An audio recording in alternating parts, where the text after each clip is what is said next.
The Dingers podcast is on the air. I'm your host, Mitch. I'm here with Kevin, Jake, and Jeffrey.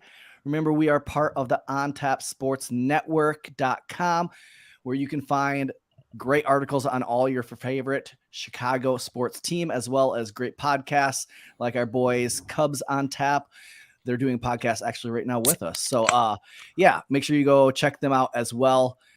Boys, how are we feeling on this early baseball season? Let's start with Jeffrey. How are we feeling? How are we feeling about the Cubs season so far?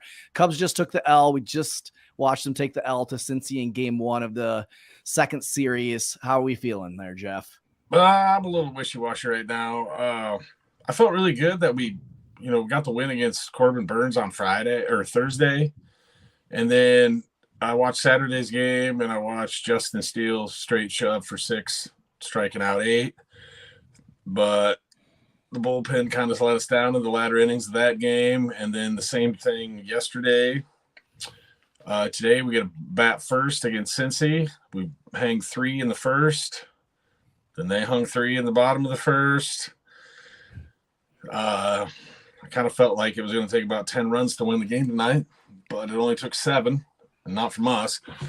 I don't know. I just think it's going to take some time to work the bugs out of the roster to figure out who's going to appear in what innings as far as the bullpen goes, and which we'll get into deep dive today of establishing roles. And then the 2 games I watched, the same people hit the ball, or the same batters hit the ball, and the people that weren't hitting didn't hit. So that's got to work itself out. But other than that, Kevin, what are you thinking? So my big takeaway from this weekend was like, hey, it's 3 games, and 2 of those were against guys who might be in the Cy Young conversation, depending on how their seasons go. So the whole lack of hitting, like, take a breather. And I was just checking out the box score from today. 8 different Cubs hitters had a hit today. So, going against kind of maybe we'll say more normal pitching that we'll see over the season. Suddenly we got some hits.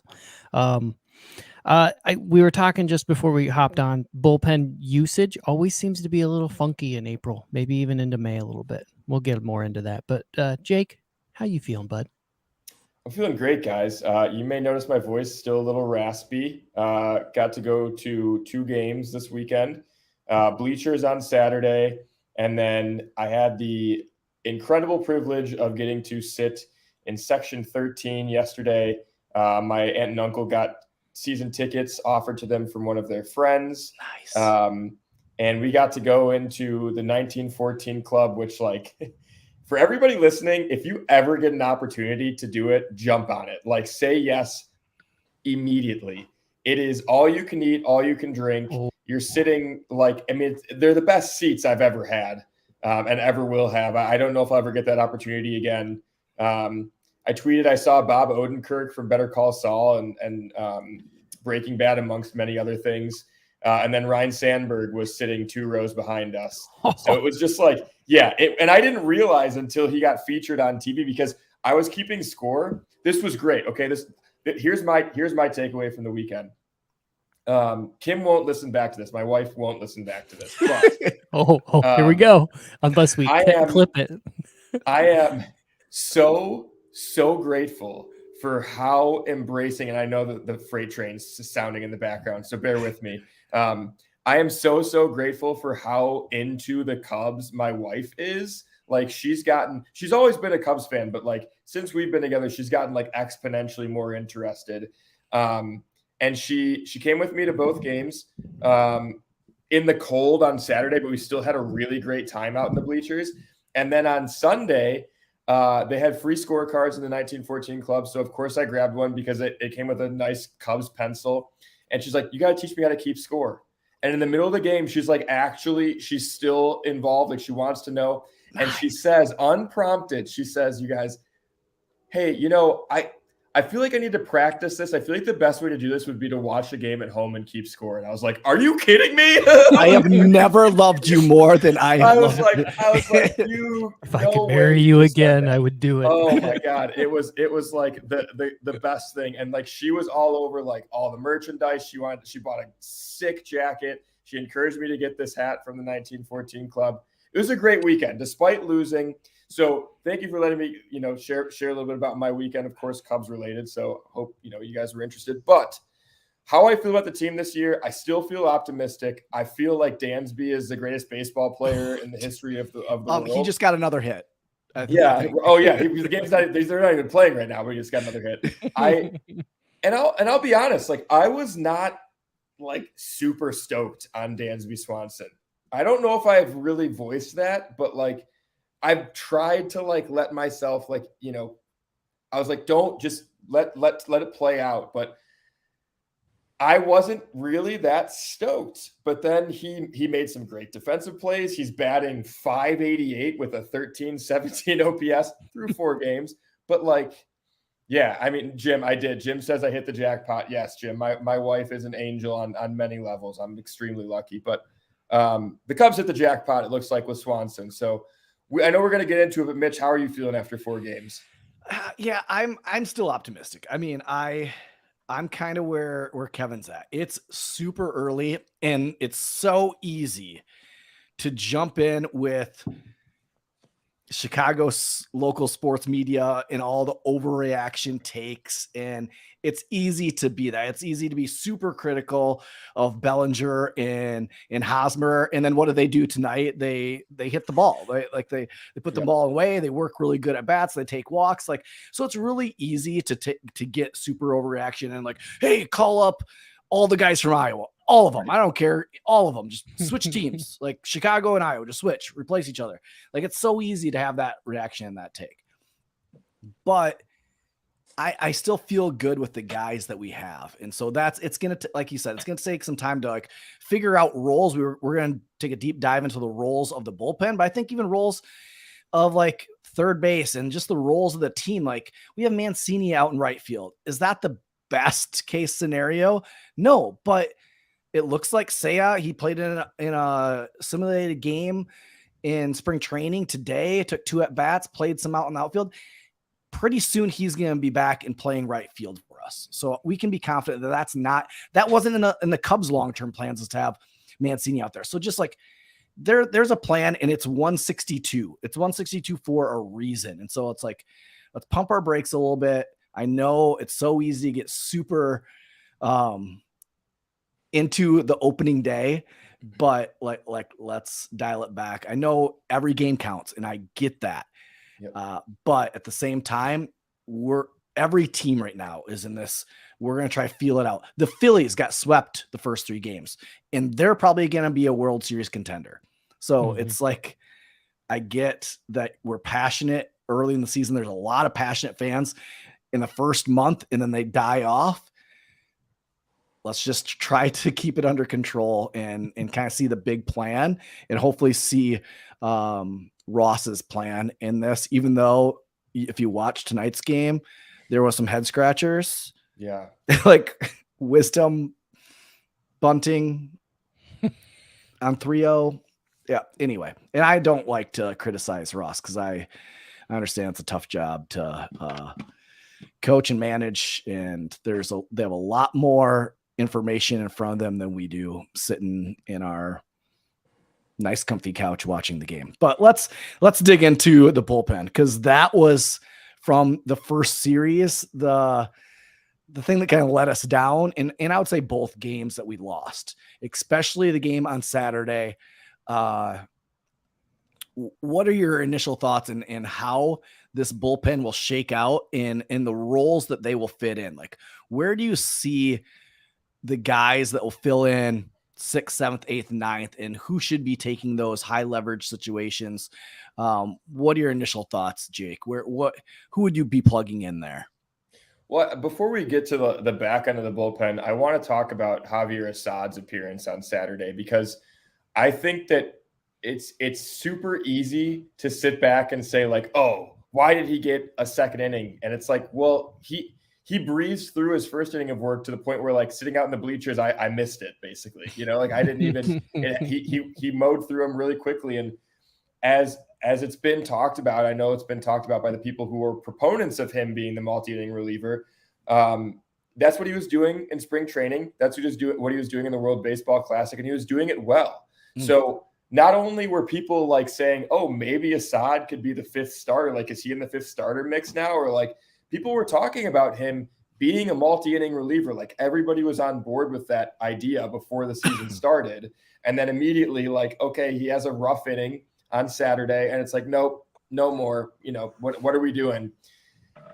And it's super easy to say that in hindsight, right? Because the opposite would have been like, oh, Ross is a genius leaving Assad in for 2 innings right. if he did mow through the second inning like he did the first.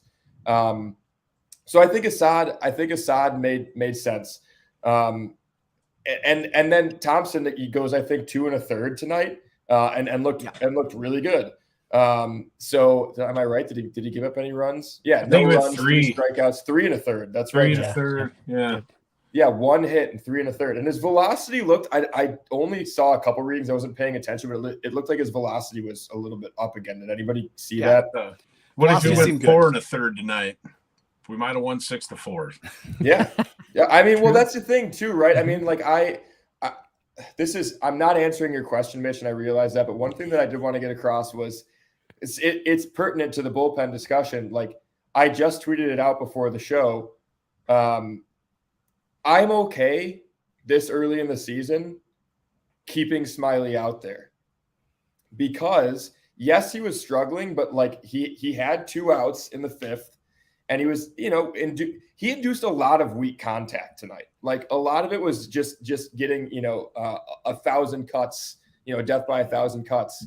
And with that the second out was a pop out in foul territory to Wisdom. And I was like, okay, we got 2 runners on, but like, I feel all right. We got a lefty coming up. Like, yeah, he was at like 91 pitches maybe, but that's fine because then you get Thompson in the next inning with a clean inning, which he did get a clean inning anyway because of the home run. But the big point that I need to get to that I'm taking my time with is what we've seen in the past 2 seasons is like a dominant bullpen in the first few months of the season.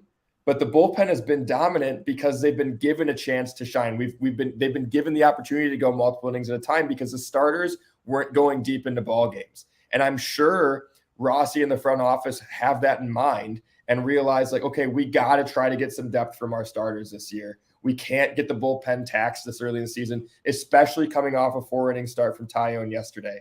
They needed to get the depth from Smiley. I applaud Smiley for the effort that he put in. And that lefty hit a good pitch opposite field for a 3-run home run. Right. Like, I mean, that just shows what a joke Great American Ballpark is, right? It's a bandbox. And with the way the ball was flying tonight, like I felt okay. Like, the offense could still come back from that, and they almost did. So I don't know. I'll leave Kevin. What do you feel about how the back end of the bullpen could shake out? What are your thoughts? I don't know. It's so early. It's hard to tell. Yeah. Really, Alzolay's look nice. Thompson has looked good. And I was listening to Ron and Pat today during the game, and one of his strikeouts was on a 93-mile-an-hour fastball. Like they were saying his velocity went right back up to where it was normally.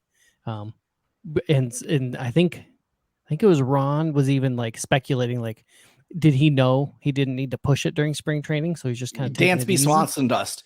He slow played it.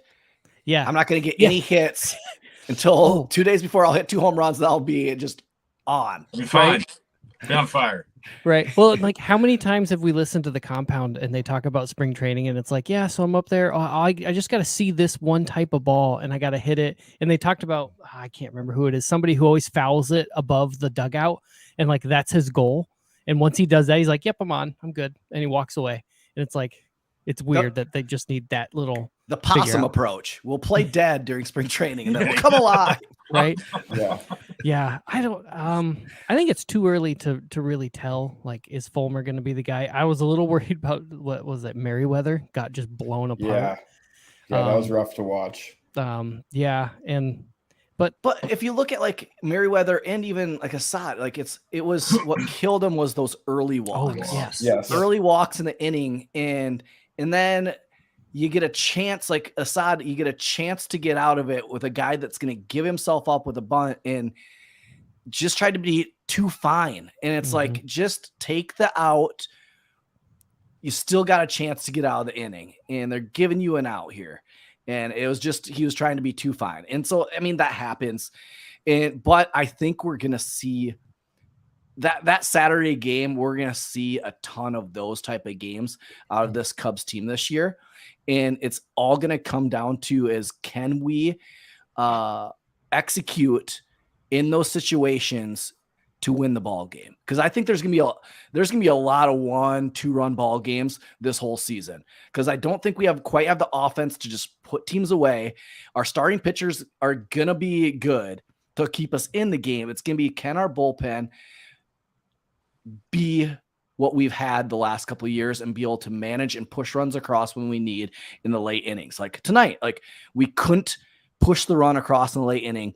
We got it's putting together the three kind of parts of the game of getting good starting pitching, decent solid bullpen, and then timely hitting.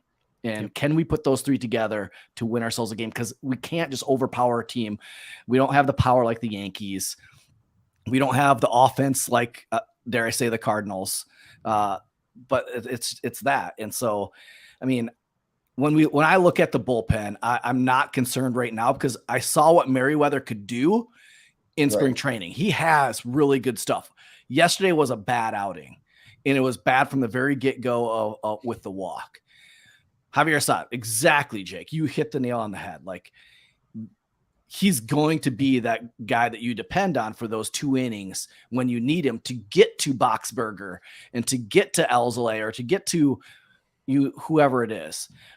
So, I mean, right now I'm feeling okay. Jeffrey, what about you? And then we'll kind of get into, like, let's start putting in guys who we would like in the next month to fill these roles. How are you feeling just about our bullpen right now? All in all, not too bad. I mean, nobody's gonna be perfect right out of the gate, but I do like Fulmer in the 9th. I feel that's like a good spot. I like Keegan as a long reliever. Mm-hmm. I missed Alzolay's outing yesterday, but You look good. So I think 7-8, somewhere in there, you could slot him. Like Assad, yeah, he fired bullets 1, 2, 3 first inning, and then he came in for the second one. He gave up a single and then a walk. It kind of imploded on him, but I don't think that's gonna happen that often to that guy. So he's somebody else that you could reach for there, 6, 7 innings, give you 2, 7, 8, somewhere in there. But it's early. Let's not freak out. Everybody's just calm down. Yeah, here's where I would put things. Like, let's say we get 5 out of our starting pitching. So 6, 7, I would give to either Assad or Alzolay.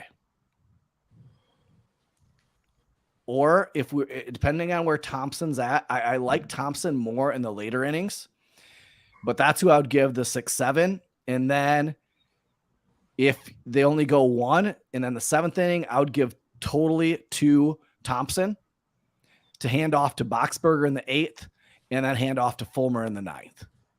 That would be what I would want. And then when Brandon Hughes comes back, then he would fill in that like 7 matchup if they have lefties coming up to fill in there. And I feel like that's what we roll with the rest of the season, and we would be solid. I mean, you have Leiter Jr. when we're getting beat bad or to fill in. But right there, that's a great usage of bullpen. And then Merriweather, like I still trust him. Like he has some lights out stuff. So would you agree? I would say actually, like, I was waiting for you to say Leiter, because I was very happy with his outings this past weekend too. Yeah. And you look back at his stats last season. This is just his overall stats. I don't know, so I can't take out his starts, but 3.99 ERA, 35 games, 67 2/3 with 73 strikeouts, and a 1.14 whip. Like, you'd like the whip to be a little bit lower, but 1.14 is good. 3.99 ERA, that's very respectable. And like, he gets ground balls and he strikes guys out. I mean, I am when Leiter made the roster, I was kind of bummed because I wanted Baraki to be the final spot. But because of options, like it made sense that the move that they made. I really like Leiter. I think otherwise, the way that you line things up, like looking at the depth chart here, who did you say in the 7th? My speaker cut out. I would either say Assad or Alzolay. Yeah. Right now, and then have Thompson be the 7th, Boxberger 8th, Fulmer 9th. So 5, 6. I mean, like, do any of you guys see a scenario like, because I was listening to On to Waveland earlier today, and they were talking about Thompson becoming just a single inning guy, despite the fact that he's gone multiple innings already. No, he went 1 inning Saturday. I don't know. His last outing, he only went 1 inning, and today he went 3 1/3. So they were speculating that maybe Thompson was going to become just a 1 inning guy, and then he'd be like a back end of the bullpen guy. And like, I'd be okay with that. I mean, especially if he continues to show out the way that he has. But I also see, I mean, especially if we want to kind of reload at the deadline, like giving Fulmer those save opportunities. So I just think like what it comes down to is it's like really good to know that we have these options. And I really think they are good options. And I agree with you, Mitch. I am not discouraged by Merriweather's performance yesterday. It was rough to sit through it live. The crowd really flattened out. But I still think Merriweather will have a shorter leash. I don't think they're going to spend a lot of time on trying to let him figure it out when we know that we have other options in the wings. But I think, like I said, it comes down to that we should feel, Cubs fans should be happy that we have, I think, really solid options. Not great options. Like we don't have a lights out, Edwin Diaz type guy. But otherwise, you can mix and match, and play the matchups at the end of the game. Well, I've even been watching, I'm going to keep tabs on Iowa Cubs a ton. And I got the MLB at bat to listen to the radio. And that gives you, it's great because it gives you free streaming of all the minor league baseball, video along with it. So I've watched a couple of the Iowa games. Manny Rodriguez down there struggled a little bit in his outing on Saturday. He gave up the go-ahead run, but then the Cubs came back in the bottom of the 9th. Cam Sanders looked really good. Yep. Jeremiah Estrada looked good. And those are the two guys that, down the road might fill in for a Thompson if he gets arm fatigue or whatever. I see Thompson and Cam Sanders as being, the same dude. Eventually. And Jeremiah Estrada is going to be the Boxberger backup. If Boxberger goes down, we have a guy that can fill in that role and be kind of the same thing. So Cubs fans feel good that we have a bullpen, that we have guys there that keep track on those guys in Iowa. Make sure you're following Alex Cohen on Twitter or what's the guy from the Gazette? Tommy Birch. Yes. Tommy Birch on Twitter, because they tweet stuff about how the Iowa Cubs are doing, and we need to kind of keep track of that because a lot of those guys are going to be up and down this whole year, and we'll get into a little of a Iowa Cubs breakdown towards the end of the podcast. But Jake. And let's not forget our friends at Northside Bound. Shouts out to Greg, and Brian and Todd. Yeah, I think that's the 4. Yeah, they were all over it this weekend, tweeting out highlights and everything, and it was fun to watch. Not only the Chicago Cubs are playing, they were tweeting out all these awesome things that were happening down in Iowa too. It's cool to see.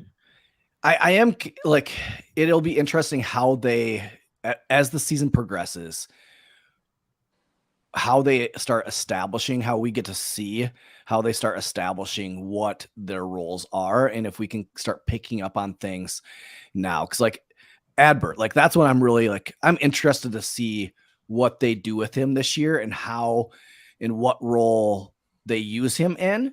And we saw yesterday he pitched 2 innings. Was that what he got? I think 2 innings, and he looked really, really solid both innings.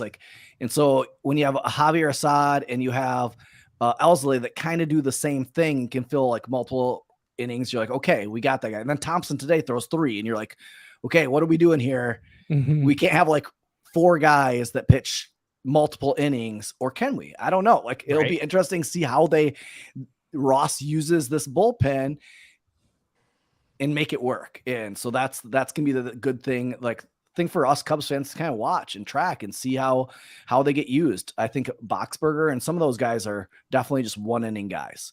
Fulmer right now, it looks like he's just a 1 inning dude. So who's the closer? Who is the closer in September? Jeff, who do you think, who's closing games out for the Cubs in September? Boy, I really want to say Keegan Thompson right now. I was going to ask you earlier if you thought that if you thought I was crazy, because I think that Thompson is going to be the closer. No, I don't think it's crazy. God, with the trade deadline, who knows who we're going to have in the pen anyway after that. I love it. I love it, Jeff. Because, like, the closer, I want a guy that has a little bit of a screw loose. Right. We've seen it. We've seen it last year a couple times, and we've seen it the year before where Thompson has, like, where there's a little screw, like, he'll throw at some guys, like, if he needs to. Like, he's got that edge to him. He can get fiery, like, but he is still stone-faced. And so, like, I love it. I love it. Yeah. If it wasn't for the big wad of chewing gum in his mouth, I don't know if I could take the dude, like, like as a stone cold killer. he's out there chomping on the biggest wad of gum. And there are so many pictures of him just like grinning ear to ear on social media too. So like you get the feeling he's actually a really nice guy. But he's got that bull, he's got that dog in him. Yeah, Kevin, who do you think? That's I have 2. The first one I think is Jeremiah Estrada. Well, if you have 2, you don't have 1. What? If you have 2, you don't have 1. Touche. Jeremiah Estrada. But the other thing I wonder about is, when would Cody Hoyer come back? Would he be? I think August. Does August sound right? Like, would he be in the conversation as the closer, kind of based on his usage last time? I don't know. That's a great problem to have too. Right? I don't know. This is a really interesting place to be as a Cubs fan because of all the excellent arms we have in the arm barn, as we talk about. But having them down at Iowa too, and just shutting. I mean, we'll talk about it later, but Iowa's just crushing it right now. Go see them in Des Moines, though I don't think they're home right now. But go see them. Let's go into the gate. They'll be back. Buzzing. Yep. Yeah. Sorry. Yeah. It'll be fun to kind of see how this bullpen shakes out. So that'll be it for us Cubs fans. Let's jump to a little bit of offense. I think Jeff, you talked about it. We saw from the first series the guys who we expect. Hoerner and Swanson get us started. Especially game 1, they manufacture some runs, get us on the board. Game 2 and 3, it was them and Happ, and then Wisdom on Sunday. But there wasn't that consistency from top to bottom. And really, what I'm concerned about is when you get to 8-9. When you get to 8-9, you have Hosmer, and then you either have Jan Gomes or Barnhart down there. That's like out every time.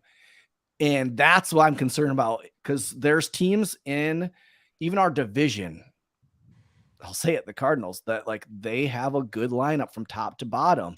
There's no just outs in that lineup. Like the pitchers are gonna have to work. And in our lineup, there are just some guys that you just don't trust right now to get. And I am one to say, like, let's give Hosmer a break and see how things pan out. Like, I still am optimistic that he can be a vital person on this team for the beginning of the season. He's going to do some things that can help us win some games until we call up Mervis. But that's the situation that I kind of want us to be in, right? Like, as Cubs fans, that's the situation that we want to be in when it comes to Hosmer, is you want it to make the front office make a really tough decision and be pressed by what Mervis is doing down in the minors right now. You want him to be hitting down there in the minors. Now, do you want Hosmer to be going 0 for a series? No, but if this was a series in late June you probably, and the Cubs were winning, you wouldn't hear anything about Hosmer going 0 for the series. Probably wouldn't hear anything about it. But at the beginning of the season, it's going to be a little bit magnified. But we need to have somebody down there 8-9 that is going to be productive. And right now we haven't got even productive outs out of the bottom of our order early in the season. Today we did. Today we got some new guys. Barnhart got his first hit. Hosmer got his first hit. Bellinger got his first hit. And Bellinger, like, that's one that was like the overreaction there. Like, he's taking some really good at bats. Today got a walk. Like, really worked some great at bats. So I'm still like super optimistic there. And he was elevating the ball today too, which is important. Yep. As long when you see Bellinger, especially opposite way, I mean, it died before the warning track, but especially when you see Bellinger start to hit the ball in the air consistently, if he's going to be good, his average launch angle is like 15 degrees plus. Like if it's below that, he's rolling over the ball too frequently. But if we can see that elevated launch angle, watch out. And I mean, that bomb that had to feel so good for him today. Yeah. Well, yeah, he started the season 0 for 11. My goodness. Well, and that was one thing that I saw highlighted. I want to say, gosh, I don't know. I can't remember the let me pull out my scorecard here really quick. I think it was after. I think it was after yesterday, maybe, or no, it had to be before yesterday. But it was like someone had already pulled out, like, oh, Happ through the first 2 games, like Happ and Dansby were like, 4 or 5 for 9 or something like that, and the rest of the team was like 1 for a million. And yeah, I mean, it's almost like the bottom of the order heard that criticism today because they came to play. And, Connor Overton, kind of a journeyman starting pitcher, but hits are hits, man. Like it's the same as getting, like, the Cubs need to get wins against bad teams like the Reds. Professional hitters need to get hits against bad pitchers. Like, that's when you can pad your stats. Like, yes, the best hitters are going to be able to hit against the best in the game, but you need to have guys be, coming in and getting hits when they can. And today it was happening. But the problem is, though, like you're right, Mitch, looking at 8 and 9, like I look up and down the roster here and I don't really see guys that I'm happy with 8 and 9. Like Gomes coming in to pinch hit with the bases loaded, like that sucked. I mean, that was the right move by Ross because it was going to be lefty on lefty. 2 outs, bases loaded, the pulls Barnhart in favor of Gomes, but I like that move. But that's tough for move. Gomes. I would like to see Madrigal get that spot, because then it seems like in the 9th inning you waste Madrigal because you used him as a pinch runner and Master Boney hit.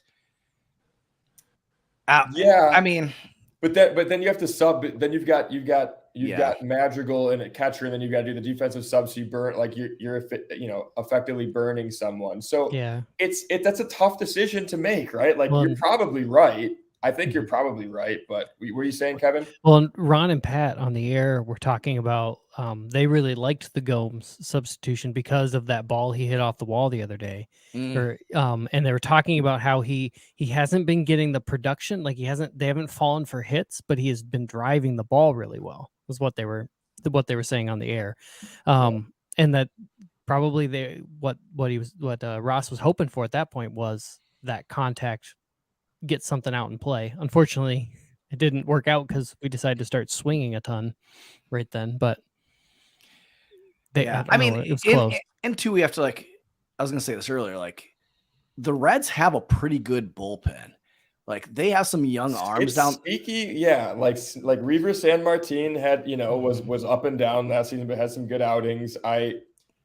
You're right. I mean, they have guys that are like, oh, where's like Kunal? Did he pitch today? Yeah. Like that dude last year had some good outings. I admittedly wasn't paying that close attention once the game got later on, but sorry, we got 162 of these we got to watch. I'm with you. No, he didn't pitch. He didn't pitch today, but Kunal, like that guy throws hard, and I was like, where the hell did this guy come from? He looks like he's about 37 years old. I think he's younger, but it's tough because you look at Mastroboni and theoretically he could be a good 8-9 hitter. And when he came in today, he smoked the ball. Rocket. They were saying 98 mile an hour exit velocity. He did everything he could. And I think was he down? What was the count? It was like a 2-2 count, maybe. Because he took 2-1. It was 2-1. 2-1. Okay, yeah. So he took 2 balls and then took a strike. So yeah, I know we're getting into the weeds. We don't want to like necessarily dive into games this deep. So yeah, man, I don't know. I mean, I think this lineup, you're going to see such a huge shift in production in this lineup when Seiya comes back. Yep, I was just going to say that. Yep. Because that takes away the 8-9, and now it's just 1. Yep. I mean, it's going to make such a huge difference. And then you've got a guy who's like a legitimate right fielder out there. And that was one thing I wanted to talk about too, like seeing that play that Mastroboni just got caught in between that scored the 2 winning runs. You never want to get caught in between with your Mastroboni. No, no. That's right, Kevin. I'm glad you brought that up. Yeah, it's the worst. It's the worst. We've all been there. Getting caught in between, and you're it's a good way to break something. You're effectively caught with your pants down. And you're standing there with your, in your hands. Like, I don't know. I just got my glove on here, but there's no ball. I just let it drop. It just dropped.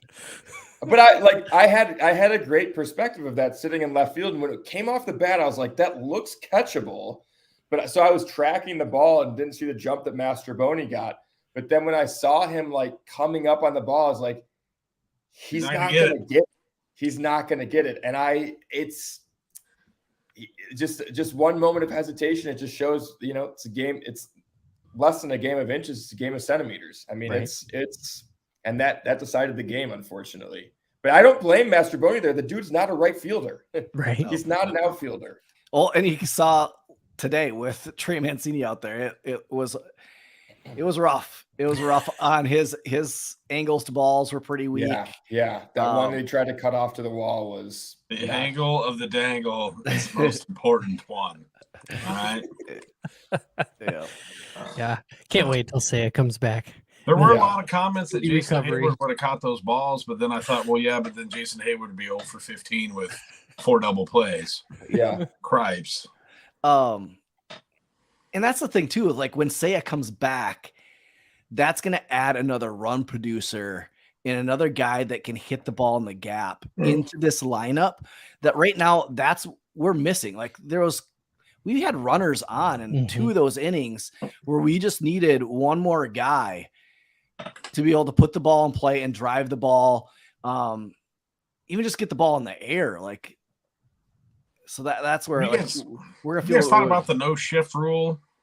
Like a lot of these, I seem like a lot of the hits that the Reds were getting, like they probably wouldn't have gotten last year because of, we would have shifted, But the same could have been said for that Hosmer hit, the first hit that he got. There was another one that I was watching too that could have been a shift. Well, but you're right. I mean, I think it effectively ends up going both ways. Right. Yeah. It goes back to like those are hits hits all of our lives. Right. And so now they're hits again. So I like it. I think it was one of the first, maybe the first game Happ hit a single right up the middle. It went like bounced over second base. And I was just thinking about their conversation of how that's a hit until you get to the major leagues. And you're always told drive it up the middle. And for some reason, you can't do that at the major league level. And he got it. And I was like, hey, nice. Yeah, I mean, hits are great, but what's better than hits? Dingers. That's you're damn right. And I know we've been teasing it for a couple months now, and we've been saying the first podcast of every month we're going to announce, along with our friends at Connect Roasters, the Home Run Club Member of the Month. And I am so excited to announce the inaugural winner, the inaugural Home Run Club Member of the Month, none other than Becky Willis. Becky is a subscriber to the Home. Yeah, let's give her a round of applause. Let's give Becky a round of applause. Dang right. Becky prefers to brew her Guatemala Santa Clara with a classic drip machine.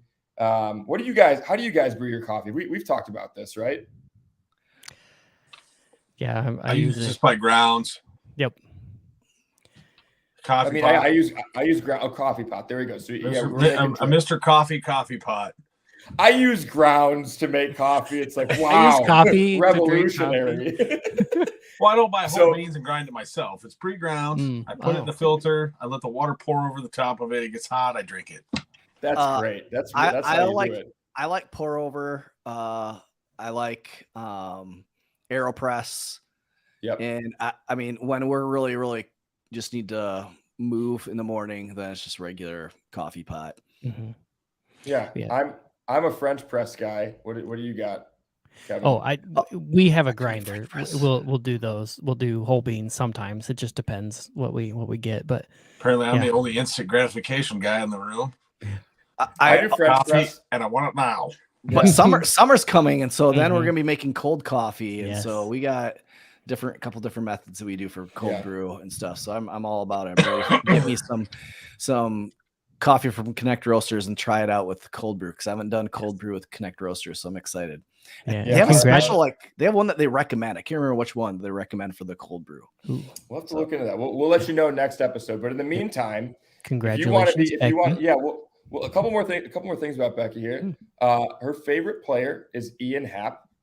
That's great choice as the official president of the unofficial Ian Happ fan club. He's my best friend. You're welcome. He's Mitch's best friend. You're welcome to join the Ian Happ fan club, Becky. We'd love to have you. Favorite baseball memory. This was a great one. The first trip to what was then Riverfront Stadium, home of the Big Red Machine in the late 70s. So I got to see the best Reds team, one of the best baseball teams of all time. Dibble. Mm-hmm. No, that was pre-Rob Dibble. That was 90s. Dibble. Yeah, the 70s was Bench and Rose Perez. Yeah, they were pretty darn good. Joe Morgan. So Becky, thank you. Ken Griffey. We will be getting the dad, not the kid. Announcement here. Yeah, the Ken Griffey Sr. Becky, thank you for filling out the form for Home Run Club Member of the Month. We will be in touch with you via email. Becky this month gets an exclusive Home Run Club Member of the Month t-shirt that will say March 2023 on it. So be on the lookout for that. As well as I can't remember exactly what was on it, but it was a Connect Roasters shirt that was an exclusive to Cubs convention. So Becky will get that as well as well as a Dingers shirt. Nice. These prizes will switch up throughout the months. So be sure you sign up with the code DingersPod for 25% off your first order as a subscriber to the Home Run Club. And we'll be sending out email. You'll get an email from Connect sometime this month if you are a member. And we'll be choosing another member of the month next month. So congratulations again, Becky. Now, speaking of dingers, we did get some dingers this weekend. We got a couple from Patrick Wisdom.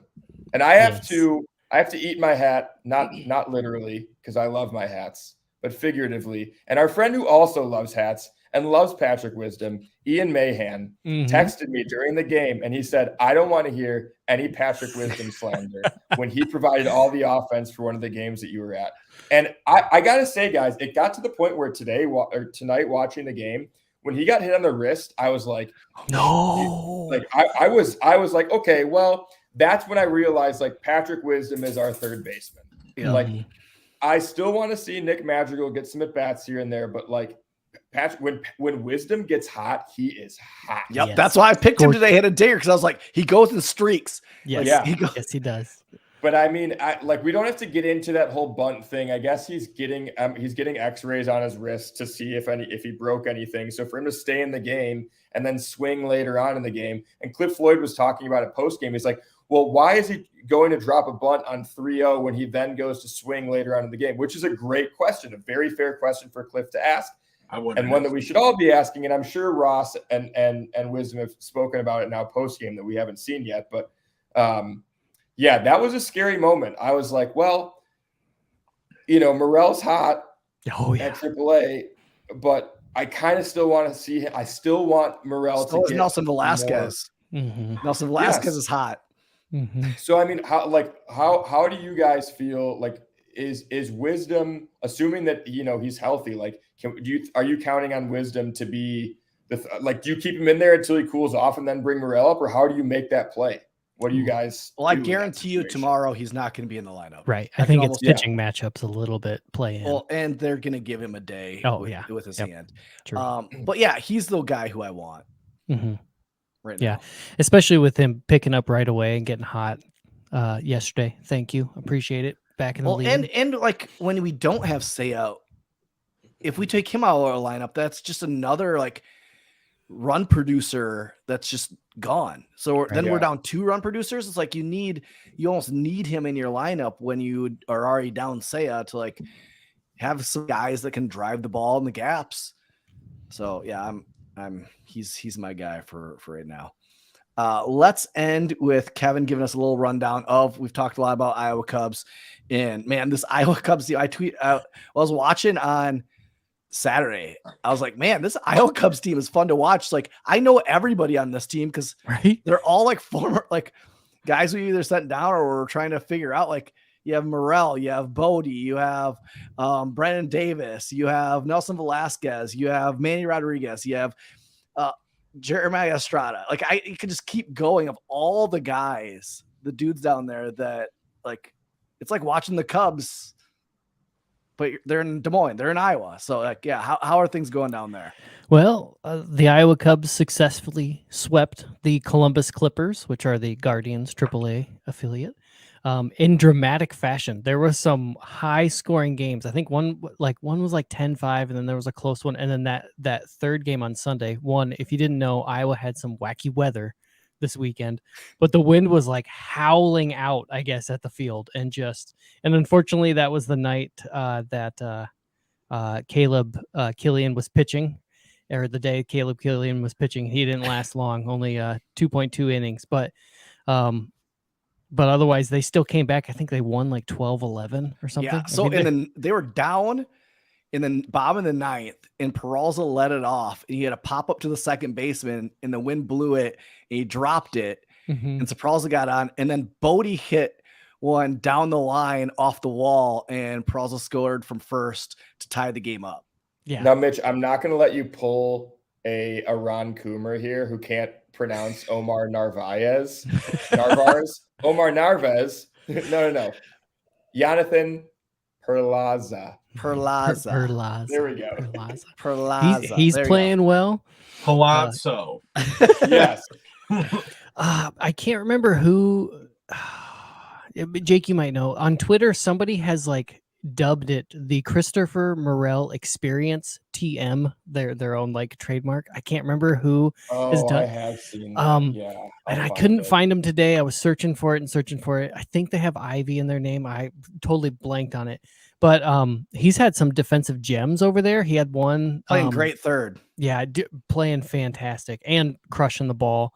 Bodie's playing really well. Jeremiah Estrada. It's our friend Greg Huss. Is it? Oh, okay. Of course, yeah, out of the Vines, of course. Yep. Greg. Yep. There you go. So I searched Ivy because I was thinking Ivy, not Vines. Smart. Yeah. Yeah. So watch his Twitter account because he's been tweeting stuff about the Iowa Cubs a lot. Sorry. Jeremiah Estrada's got 1 inning pitched with 2 Ks. Barucki's got 2.2 innings pitched with 4 Ks. And Sanders has got 1.1 innings pitched with a K. Unfortunately, Killian had a struggle. Sampson gave up a home run, which seems to be his bugaboo right now. And Davis, unfortunately, is 0 for 7 with a walk. So kind of a slow start for him. It's one weekend, folks. We'll take our time. But it was cold in Des Moines. Yes. It was cold. Like I was saying, it was windy. I mean, we had tornadoes just 2 hours west or east of Des Moines, and on one day, right before the game on Friday, there were like tornadoes going through. Like, somebody was like, "Hey, are they going to play?" And I was like, "I don't." Or it was Eric. He said something to me. He's like, "Have you seen the lineup?" I'm like, "They're not playing a game today. We're like, we have hail the size of baseballs in Ames, like 20 minutes away. They're not playing." And then they played. I guess. The S's were silent, but their hands were buzzing on it. Oh my gosh. Yeah. I'm sure that hurt. But yeah, there's good stuff to see, folks.